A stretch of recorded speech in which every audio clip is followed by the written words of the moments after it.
बात हो गई। आप जवाब देगा? कौन जवाब देगा? कौन जवाब देगा? अंजना एक टिप्पणी करना चाहता हूँ। अंजना जी, अच्छा बोलो। फ्रीडम ऑफ एक्सप्रेशन जो है उसकी एक कैपिंग है, उसकी कैपिंग होनी चाहिए और ये लकीर तय होना चाहिए। देखिए, मेरी तो आधिकारिक हैसियत, मैं जन अधिकार पार्टी का राष्ट्रीय प्रवक्ता भी है, पप्पू यादव जी हमारे पार्टी के प्रेसिडेंट, और मैं इंडिया मुस्लिम फाउंडेशन का यहाँ से फाउंडर चेयरमैन हूं। तो दो आधिकारिक हैसियत की बुनियाद पर मैं ये कहता हूं कि हमने शाहीन बाग आंदोलन के दौरान लाखों लोगों को कलकत्ता में लेके प्रदर्शन कर दिया। बोल दीजिए ये कभी इस आंदोलन में ऐसे लोगों में जाए और इनकी पिटाई ना हो जाए। देश में आंदोलन करके दंगे भड़काना, देश के लोगों को परेशान करना, यही आप खुद अपने मुंह से बोल रहे हैं कि आप क्या करते हो देश में आंदोलन के नाम पे। अभी आपने कहा कि फ्रीडम ऑफ एक्सप्रेशन के ऊपर एक कैपिंग होनी चाहिए। आपने बता दिया कि किस तरह से आप लोग करते हो। हमारी मैं जवाब दूंगा आपका। आप फिर गलत शब्द इस्तेमाल कर रहे हैं। अरे दलाल आप हैं, कैसी बात कर दलाल आप हैं। एक तो आप शब्दों से बचे, एक तो आप शब्दों से बचे, एक तो आप शब्दों से बचे, आप शब्दों का इस्तेमाल ना करें। दूसरी बात शोएब जमई, आपने अभी कहा नहीं, आप सुनिए, आपने अभी कहा कि ये लोग अगर वहां पर जाएंगे शाहीन बाग में, एक सेकंड साहब प्लीज सुनिए, आपने कहा ये अगर शाहीन बाग जाएंगे तो वहां पर इनकी पिटाई हो जाएगी। ये कौन सा आंदोलन है जो लोगों को पीटता है? आपको गर्व होता है पिटाई करने में? सब जगह जाएंगे, बहुत खतरनाक है, कैसी बात कर रहे हैं? हमने तो कलकत्ता के क्यों पीटेंगे? तो कौन से आंदोलनकारी है जो पीटते हैं दूसरों को? वहाँ पर रैलियां करती कैसी बात कर रहे हैं? देखिए, बताइए, ये शाहीन बाग क्योंकि आप पर सीधा आरोप लगाया, आप जवाब दीजिए। अब जवाब तो सुनिए। आप गए क्या? आप लोग शाहीन बाग यहाँ से मुस्लिम राष्ट्रीय मंच से या आरएसएस से कोई जाता है? देख, शाहीन बाग आंदोलन, अरे शाहीन बाग का वही बता रहा हूँ। बाग में आपको यहाँ इनको बोलना दीजिए, आप बोलिए। जवाब तो सुनिए सर, जवाब तो सुनिए, जवाब सुनिए जल्दी जल्दी। आपकी पोजीशन जो है हिंदुस्तान हम राष्ट्रवादी आंदोलन के लोग हैं, हम राष्ट्रवादी आंदोलन के लोग हैं, हम राष्ट्र के लिए खड़े हैं, राष्ट्र के लिए हम राष्ट्रवादी आंदोलन के लोग हैं। जहाँ पे पीएमआई का हेडक्वार्टर है वहीं से सारी चीजें होती है। ये खुद बता रहे हैं कि वहाँ पर क्या चीजें हैं, किस तरह का माहौल है। आप खुद बता रहे हैं कि आप किस तरह की एक सवाल है मेरा, हम खाली मुसलमान हम भारत की बात करते हैं, हम भारत विरोध की बात कर रहे हैं। डॉक्टर साहब आप हिंदुस्तान के आपने पिछले 8 साल में मुस्लिम मसाइल पर मुसलमानों के लिए आरएसएस के बैनर तले क्या काम किया है देश को बताओ। देखिए, एक मैं बात बता, उसे छोड़िए, आरएसएस पूरा हिंदुस्तान चला रही है। आप रोटी खा रहे हैं, आरएसएस पूरा हिंदुस्तान चला रही है।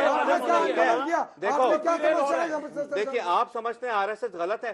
आज के दौर में मेरी बात सुनिए, देखिए कोई अछूत नहीं है।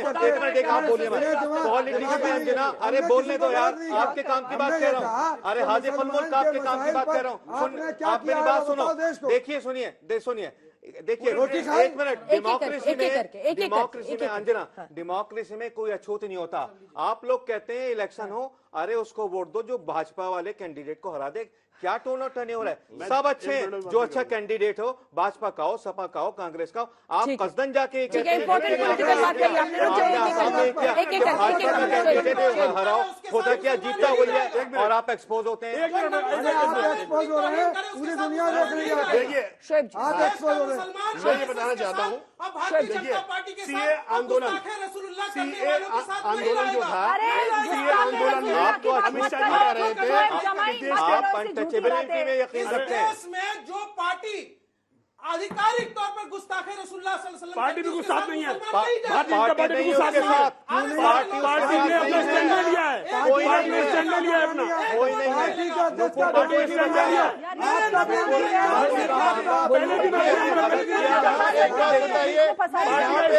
अरे सुनो मेरी बात, नुपुर ने गलत किया, भुगत रही है, हम बर्दाश्त कर रहे हैं।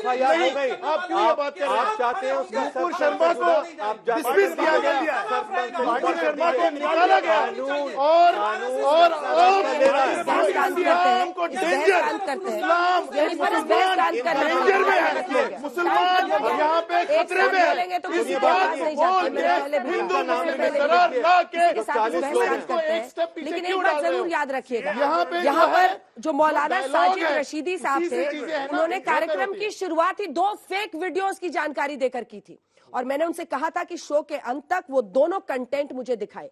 वो मैदान छोड़कर भाग चुके हैं, इसलिए आप बहुत सतर्क रहिए। आपके हाथ में मोबाइल है, आपके बच्चों के हाथ में मोबाइल है।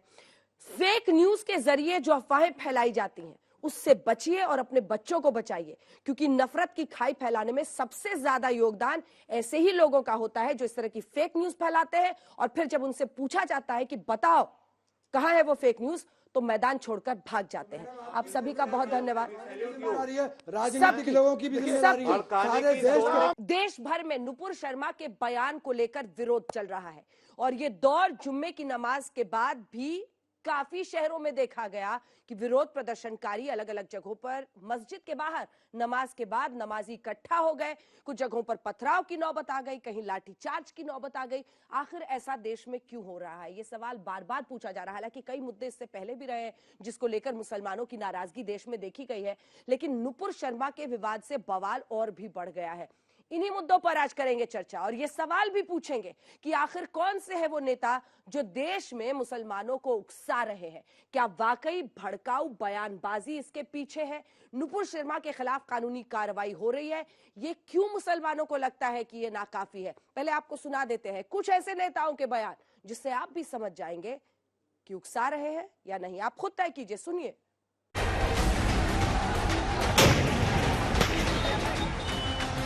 जुल्म को सहना भी जुल्म है, याद रखो मेरी इस बात को।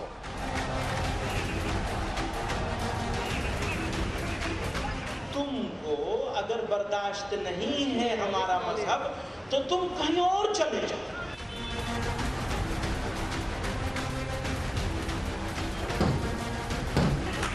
कोई कदम उठाए गए तो फिर सर पे कफन बांध के लोग निकल भी आएंगे मैदान में। मुठियां तनी हुई हैं, लबों पर उग्र नारे हैं, हाथों में गाहे बगाहे पत्थर आ जाते हैं, रह रहकर गुस्सा फूट पड़ता है।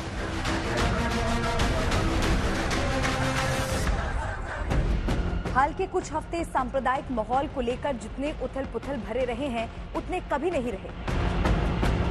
कभी हिजाब का मामला जोर पकड़ता है तो ये विरोध की आग से दूसरे राज्य में फैलती चली जाती है। कभी हालात विवाद आंच पकड़ता है। इसके बाद ज्ञानवापी से होती हुई ये बेचैनी एक बयान को लेकर देशव्यापी विरोधों तक आती है। सवाल ये है कि हिंदुस्तान के मुसलमान के मन में क्या चल रहा है, क्या है जो उनको डरा रहा है, कौन है जो उनको भड़का रहा है। बूंदी के इस मौलाना को सुनिए, ऐसी जहरीली जुबान पर कोई भला क्या कहे। तुम मुझे गाली दो बर्दाश्त है, तुम मेरे वालिदैन को गाली दो बर्दाश्त है, तुम मेरे खानदानों को बुरा कहो बर्दाश्त है, लेकिन मेरे नबी की शान में अगर एक लफ्ज भी बोला तो याद रख लो जबान काट ली जाएगी। हाथ उठाओगे हाथ काट लिया जाएगा, उंगली उठाओगे उंगली काट ली जाएगी, अगर निगाहें भी उठी ना तो निकाल कर बाहर फेंक देंगे।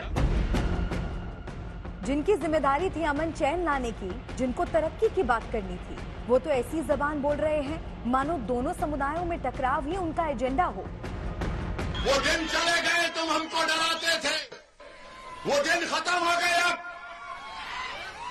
वो दिन चले गए वो डराने के, अब डराने वाले जात रात रखो, तुम्हारे डराने से हम डरने वाले नहीं हैं। आखिर क्यों मुसलमानों को लग रहा है कि उनके सब्र की इंतहा हो रही है? जवाब ये है कि जनता इस तरह की बातें तब करती हैं जब उनके अपने धर्मगुरु सिर पर कफन बांधकर बाहर आने की बात करने लगते हो। अगर ये इस तरह की कोई कदम उठाए गए तो फिर सर पे कफन बांध के लोग निकल भी आएंगे मैदान में। ज्यादा दिन इंतजार नहीं कर पाएंगे। अब ज्यादती की इंतहा, सब्र का इंतहा हो रही है। अगर मतलब होना है तो फिर ठीक है, वो हम कानून को तो तोड़ते नहीं, ना कानून को भी तोड़ा हमने, लेकिन ये तो हमें हक है कि ठीक है भाई हम मरने के लिए निकले आ रहे, मानो सर पे कफन बांध के निकल पड़ेंगे। कहीं तो चूक रहे हैं मुस्लिम नेता और धर्मगुरु। आक्रामकता की नई बयान जनता में आई है वो धर्मगुरुओं और नुमाइंदों के जरिए ही आई है। बात यहाँ तक आ गई है कि कहा जाने लगा है कि जिनको हमारे तौर तरीके पसंद नहीं हो वो मुल्क छोड़ दें। हमारा मजहब अलग है जरूर, हमारा लिबास अलग है, हमारी तहजीब भी अलग है, हमारे खाने पीने का तरीका भी अलग है, और तुमको अगर बर्दाश्त नहीं है हमारा मजहब तो तुम कहीं और चले जाओ। क्योंकि वो जरा सी बात पे कहते हैं ना पाकिस्तान चले जाओ। भैया तुम्हें मौका नहीं मिला था पाकिस्तान जाने का, हमें मौका मिला था, हमने रिजेक्ट किया है उसे पाकिस्तान जाने का। इसलिए हम नहीं जाएंगे, जिसको भेजने का शौक है वो चला जाए। समझना जनता को होगा कि उनकी भलाई आखिर किसमें है, बहकावे में आकर पत्थर उठाने में या ठंडे दिमाग से अपना और देश का हित सोचने में। ब्यूरो रिपोर्ट, आज तक।